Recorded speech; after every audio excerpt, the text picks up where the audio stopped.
You were great at your job when you started, but now it's like you don't care anymore.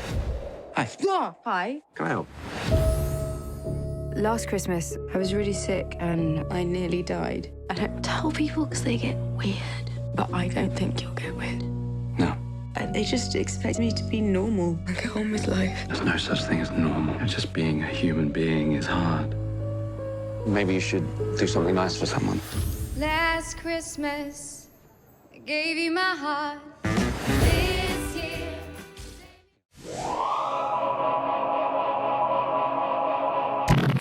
Hello everyone and welcome back to Film Optics. My name is Christian and today we're going to be reviewing Last Christmas. And before we begin today's review, you can listen to this review on Spotify, Apple Podcasts, Google Play, Stitcher, Anchor, the whole 9 yards, literally anywhere that you can find our podcast. It'll be there with any popular podcast platform. So got yourself covered there. And you can also follow us on Twitter at Film Optics. That's film, and then optics is spelled OPTIX. And as I said before, we're going to be reviewing Last Christmas here. So I'm just going to jump right into the synopsis, and then I'll get more into my spoiler-free thoughts, and then go into a little bit of spoilers here. So to wrap up a few things. So the synopsis reads: Kate is a young woman subscribed to bad decisions. Her last date with disaster, ? That's what it says in the synopsis. I don't know. That of having accepted to work as Santa's elf for the department store. However, she meets Tom there, played by Henry Golding, and her life takes a new turn. For Kate, who's actually played by Emilia Clarke, it seems too good to be true. So this is directed by Paul Feig and writers of Emma Thompson and Greg Wise, and stars Emma Thompson, Boris Iskevich, Henry Golding, and as I've said before, Emilia Clarke. Now, I believe that this is Emilia Clarke's next role after she was in Game of Thrones. I can't say that it's a really bad role because I'm a huge sucker for Christmas movies here on the podcast. And I actually did find this movie very charming. It kept me engaged the entire time, and it was just an overall great experience. They shot a lot of this film in downtown London during the Christmas time, and it looks absolutely fantastic. And it honestly, it makes me want to hop on a plane and just go to the UK and experience Christmas with our cousins across the sea, if you will. I also wanted to mention that the chemistry between Henry Golding and Emilia Clarke was actually really great. There's a lot of heartfelt moments within this movie in general, and it does tell a complete story. It's just, I'm not sure people were ready for a Christmas movie during the beginning of November when this came out into theaters. Right now, it is currently sitting at a 6.6 out of 10 on IMDb, which isn't the worst score in the world. You know, the story is a bit wonky, but I believe during the first act it kind of stumbles, but second act onwards it really does stick the landing. It really does warm your heart. It really gets you in the mood for the Christmas season, and reminds you not to take loved ones for granted, and to always how important it is to have friends and family in your life, especially during the holiday season, because you never know what someone could be going through. But basically, that kind of covers my general thoughts about the movie. I do want to get into a little bit of spoilers here, so if you haven't seen Last Christmas, turn back now, go see it, and then come back and listen to the rest of this short review of The Last Christmas. So I really wanted to talk about the main plot twist in the movie, which was Emilia Clarke's character Kate got very sick one year. She keeps a lot of people, a lot of friends and family at a distance, kind of uses her friends from time to time. She has a really bad relation with her parents and her sister as well. So she tries not to go home as often, which is completely understandable, especially if you don't having a relationship with your immediate family. So she kind of hops around from, you know, friends to friend's house, staying with them, but in turn also ruining or disrupting something within their lives along the way. And Emilia Clarke's character in this movie, she really does keep a lot of people at arm's length, and that is to the fact of that she almost dies before the movie actually begins. This is kind of like the epilogue of us seeing everything else. She has a heart transplant. She runs into this guy randomly in the middle of downtown London. They hang out for a bit from time to time, and she quickly falls in love with him. But to find out that Henry Golding's character actually gets hit by a bus and dies, but his heart is a part of Emilia Clarke, aka Kate's character. So that's how she can communicate with Henry Golding's character, which I thought was very clever. For the longest time, I did feel like he was a ghost, but I didn't know that with her heart transplant, the day that he passed away was the same day that Emilia Clarke's character Kate got very, very sick and essentially sealed their fates together. So that's kind of how she can communicate with them, as I've stated before. And it's just I didn't really see that coming.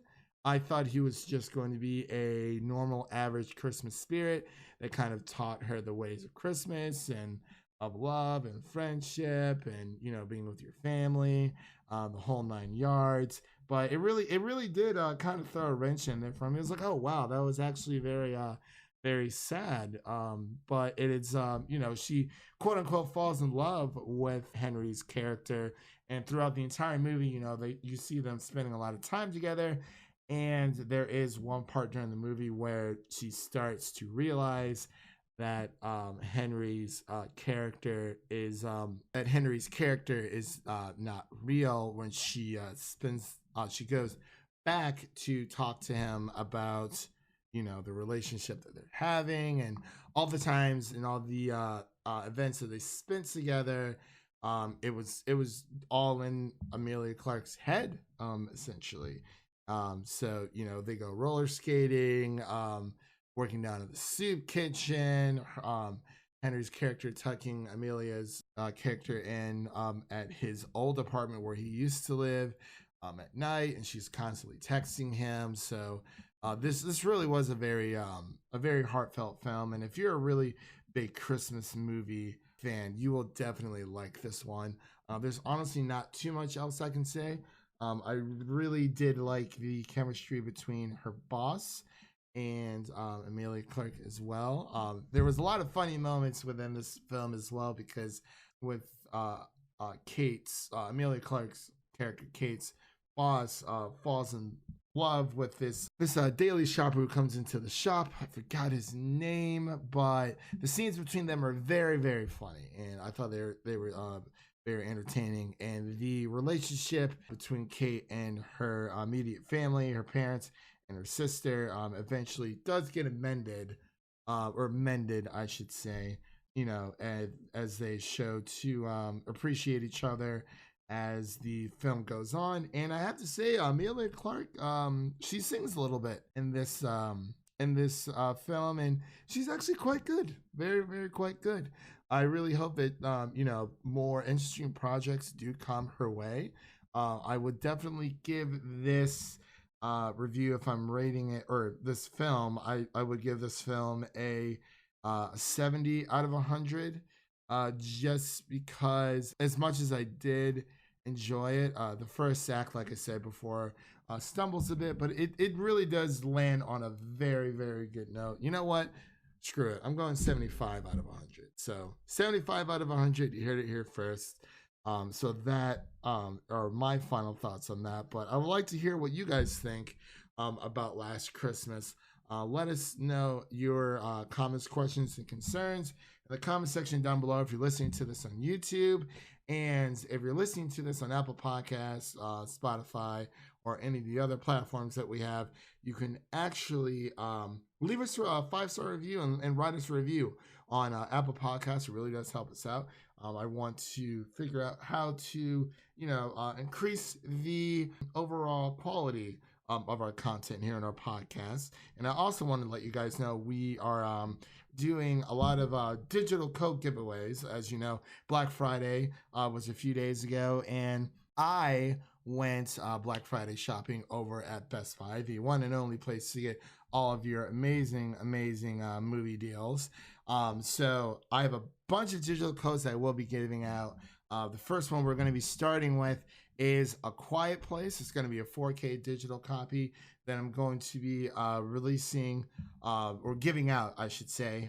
We actually already started having people with their entries in, so I wanted to get this review out to let all of you guys know who are listening to the pod here. So I will put the link of the Gleam giveaway link on YouTube. You can follow us at Film Optics. That's film and then optics is spelled OPTIX. You can follow us on there. It's going to be on a pinned tweet over on our Twitter over there, so you can just click on look us up, boom, right there. You can go ahead and enter in for that giveaway for A Quiet Place 4K digital copy. And also, make sure to follow us on Twitter so that you'll get more notifications of what we're doing for the rest of these lovely digital copies. Anyway, that is going to wrap up the Last Christmas review. Like I said, definitely go see this film. I know Emilia Clarke has been looking for new and better work. And I know that she's commented saying that, she definitely wants to go into more indie films.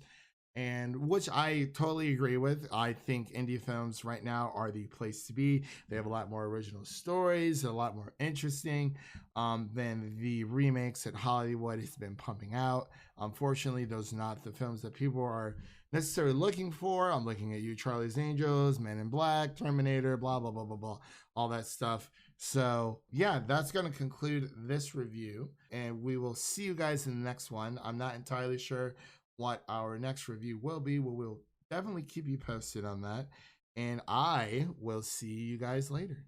The film, modern classic, well, it's very current. Everything about it is incredibly for now. We will look back at this time in our political history, for example, and see England at this time, and we're reflecting that. We're reflecting that with immigration and with Brexit and all of these things. So that's definitely a way of grounding it in a kind of contemporary setting. But also I think that the characters, you've got, with Kate, who I play, she's a bit of an anti-heroine, and that's a relatively new concept, I think, for a Hollywood studio movie, which is what this is. So to have a girl who's messy and wrong and flawed and messing up, it's something that I think is a modern take on it. Also, there's a lot about internet dating, which is particularly contemporary. Sure. And I just think that it's grounded in today.